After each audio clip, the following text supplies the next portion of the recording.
널리 널리 널리 널리 널리. 죄송합니다. 네, 여러분 브레이브걸스 아시죠? 꼬북자, 단발자, 매보자, 왕눈자 너무 핫하니까 설명도 사실 필요가 없을 것 같습니다. 데뷔 10년 만에 첫 음원 1위, 음악방송 1위를 기록했다라고 합니다. 유퀴즈 나와서 인터뷰하는 거 혹시 보셨나요? 10년 가까이 하도 일이 안 풀리니까 뭐 의류업계에 도전할 고민도 하고 취업 준비도 하고 카페에서 일하면서 바리스타 자격증도 따려고 했다고 하더라고요. 그때 리더인 매보자가 그렇게 말했다라고 합니다. 얘들아, 우리 한 번 더 해보자. 조금 더 버텨보자. 근데 상황이 너무 안 좋아져서 더 이상은 설득하기에도 미안한 마음이 들어서 팀 해체를 위해서 프로듀서인 용영과 얘기를 하려고 장문의 편지를 썼다라고 합니다. 이제 다 끝내고 싶다고. 이 화제가 되는 해병대 전우들의 움직임, 충격의 공연 영상 혹시 보셨나요? 댓글이 진짜 웃깁니다. 휴가가 낳은 괴물들. 아, 해병대는 귀신을 저렇게 잡는구나. 포브스 선정 코로나 끝나도 마스크 못 벗는 5인. 네, 역주행을 불러일으킨 그 시초가 되는 영상이었습니다. 브레이브걸스의 끝이라고 생각한 수요일이 새로운 시작이 되는 수요일이었다라고 말합니다. 비결을 물어보니까요, 그저 존버라고 대답하더라고요. 위문 공연을 일주일에 2번씩 하면서 백령도까지 찾아갔다라고 하더라고요. 거의 왕복만 12시간이고 안개가 조금만 껴도 하루나 이틀 정도 못 나올 수가 있어서 다른 가수들은 사실 위문 공연을 안 가는 곳인데 브레이브걸스는 찾아간 거죠. 무대 하나하나를 소중하게 생각하고 기회를 잡기 위해서 버티면서 최선을 다한 멤버들이라는 생각이 들었습니다. 그런 인터뷰를 하더라고요. 할 수 있는 게 아무것도 없어서 그저 연습만 했다. 그 덕분에 군인들이 댓글을 엄청 많이 달았다고 합니다. 이제 우리가 갚을 차례다. 그렇게 은혜 갚은 까치마냥 군인들이 보내준 성원이 이 역주행의 비결인 것 같습니다.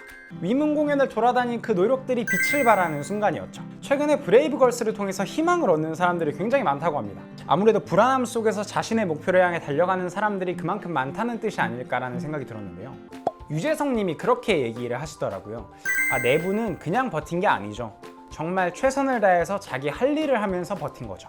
남들이 보기에는 의미 없을 거라고 생각했던 60여 차례의 위문 공연이 모이고 모여서 지금의 브레이브걸스를 만든 것 같습니다. 과연 내 선택이 맞는 건지 아닌 건지 잘 모르니까 내가 가는 이 길이 맞는 걸까 항상 고민한다. 그게 제일 힘들다. 그치만 존버는 승리한다. 유재석 님도 9년의 무명 시절을 거쳐서 지금의 국민 MC가 되셨기 때문에 더욱 공감하셨던 것 같습니다. 또 다른 존버의 산증인이죠.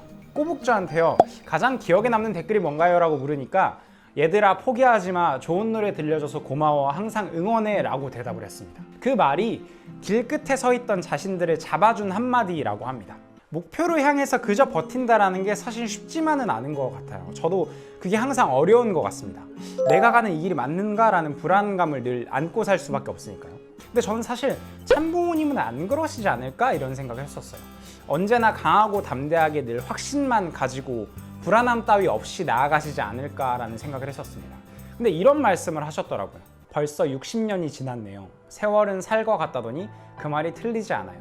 지난 60년은 고통과 시련의 세월이었으면서 동시에 영광과 기쁨의 나날이기도 했어요. 두 분께서 성혼, 결혼이죠. 부부가 되시고 부모가 되신 후에 60년의 세월이 지났습니다. 늘 영광의 순간만 가득하셨을 것 같지만 오히려 정반대였을지도 모르겠습니다. 1960년대에요. 지방 교회들을 찾아가셨다고 합니다. 지방에 새롭게 개척한 교회들은 대부분이 단칸방이었다라고 합니다. 그래서 교회 문을 이렇게 들어서면서 이곳이 정말 교회가 맞나? 의문도 생기셨다고 합니다. 힘들어서 눈물 흘리는 식구님들께 그런 말씀을 건네셨다고 합니다. 이 비참한 모습은 지금의 세상 사람들에게 하찮게 보이겠지요. 그러나 훗날에는 깃발을 드높여 만국 국민의 사랑을 받을 것입니다. 지금의 이런 큰 건물이 만들어지기까지는 이런 존버가 숨어 있었습니다. 지금에 와서는 그때 그 말씀이 맞았구나라는 것이 증명되었지만 사실은 조금 불안하시지 않으셨을까? 이런 생각을 하게 되었습니다. 이런 내용도 한번 찾아봤는데요. 일본에 첫 선교사를 보내면서 밀양도 하고 몇 번이나 고문을 당하고 돌아오는 최봉춘 선교사님에게 다시 한번 가라 라고 이렇게 말씀을 전하셨다라는 얘기를 들었어요. 못 가겠다고 눈물을 흘리시는 선교사님의 뺨을 때리시면서 정신 차리라고 말을 건네셨다라는 얘기. 어찌 보면 정말 잔인하리만큼 강하시구나 이런 생각을 한 적이 있었는데요. 또 다른 말씀을 찾을 수가 있었습니다. 동유럽 선교를 위해서 해외에 나갔던 선교사님의 순교 소식을 듣고 정말 죽고 싶을 만큼 힘드셨다라는 그 눈물의 말씀. 메시아 노릇하기 싫다라고 할 정도로 괴로워하셨다는 그 얘기를 듣고 그저 강하게 버티시게만 한 게 아니구나라는 생각을 했던 것 같습니다. 두렵고 힘들고 눈물 나지만 그래도 버티신 거구나. 끊임없이 몸부림치면서 버티셨구나 그런 생각이 들었습니다. 포기하고 싶어도 그럴 수 없었다라는 말씀을 굉장히 많이 하셨다고 하죠. 최봉춘 선교사님도 마음이 너무 아프지만 그렇게 할 수밖에 없었다는 그 말씀. 목표를 이루고자 하는 마음이 얼마나 크셨을지, 그치만 또 동시에 얼마나 고통스러우셨을지를 생각하게 되는 것 같습니다. 그런 고통이 있고 난 후에 지금 일본은 가장 많은 식구들이 자리 잡은 국가가 되었고, 동유럽뿐만이 아니라 전 세계 190개국의 선교사분들이 활동을 하고 계시죠. 지금의 결과를 만들기 위해서 참부모님의 인내와 희생, 초기 선교사분들의 많은 인내와 희생이 있었다라는 생각이 들었습니다. 돈 한 푼 들지 않고 그 길을 떠날 때 얼마나 불안하셨을까요? 지금의 이 영광을 빛나는 미래만 꿈꾸면서 마냥 희망에만 가득 차서 가시진 않았을 것 같습니다. 어쩌면 그저 버티셨을 수도 있겠다라는 생각이 들었습니다. 참 아버님께서 성화하시고 참 어머님께서 그런 말씀을 하셨는데요.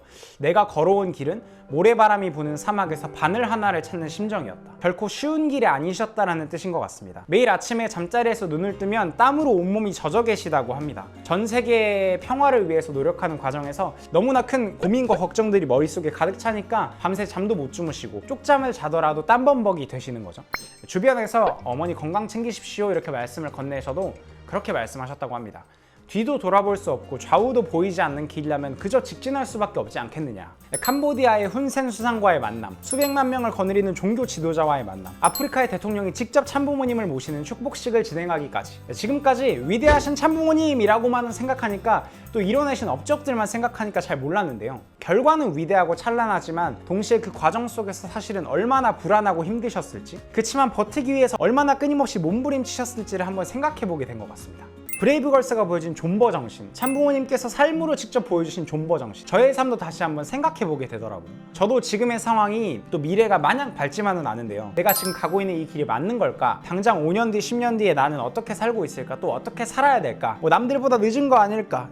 고민을 하기 시작하면 끝도 없는 것 같습니다. 그래도 브레이브걸스의 영상을 통해서 또 참부모님의 삶을 통해서 조금 더 버텨보자 이런 생각을 하게 된 것 같습니다. 또 그런 이야기를 통해서요, 공감을 얻게 되고 위로를 얻게 되면서 약간의 희망도 생기더라고요. 여러분들도 그 인터뷰 영상을 한번 시청해 보시면 어떨까 싶습니다. 네, 오늘도 잘 들으셨다면 구독, 좋아요, 댓글, 알림 설정까지. 그럼 다음 시간에 만나요. 안녕.